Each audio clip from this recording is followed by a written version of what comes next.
নমস্কার বন্ধুরা, নতুন একটি রেসিপি নিয়ে চলে এসেছি তোমাদের সাথে শেয়ার করতে। তো আজ একাদশী। তো আমার মা যেহেতু একাদশী করে, তো সেই একাদশীর ভোগটাই আজকে আমি দেখাবো। একাদশীর দিন যেহেতু অন্ন চলে না, তাই আলু, কোয়াশ আর কিছু সবজি দিয়ে ভোগ তৈরি করা হয়। সবজিগুলো বানিয়ে নিতে হবে। তারপর কড়াইতে সাদা তেল দিয়ে 2-3টে কাঁচা লঙ্কা দিয়ে দিতে হবে, আর ধুয়ে রাখা সবজিগুলোও দিয়ে দিতে হবে। আলু, কোয়াশ ছাড়াও এখানে মিষ্টি কুমড়ো, ভাদালি আর সামান্য পরিমাণে বাঁধাকপি নেওয়া হয়েছে।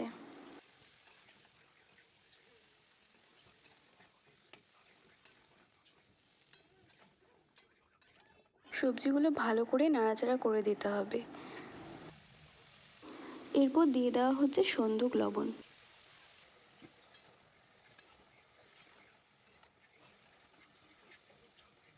আবার একটু নাড়াচাড়া করে গ্যাসটা কমিয়ে ঢেকে দিতে হবে।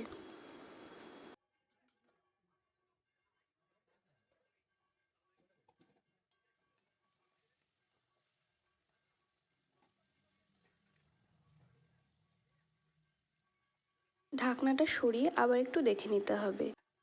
এখানে দিয়ে দেওয়া হচ্ছে কয়েকটা ভেজে রাখা বাদাম।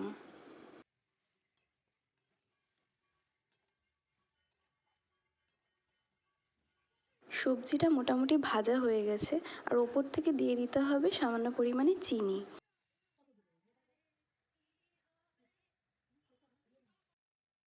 সবশেষে একটু ঘি দিয়ে সবজিটা নামিয়ে নিতে হবে। ঘিটা অপশনাল, না দিলেও চলবে।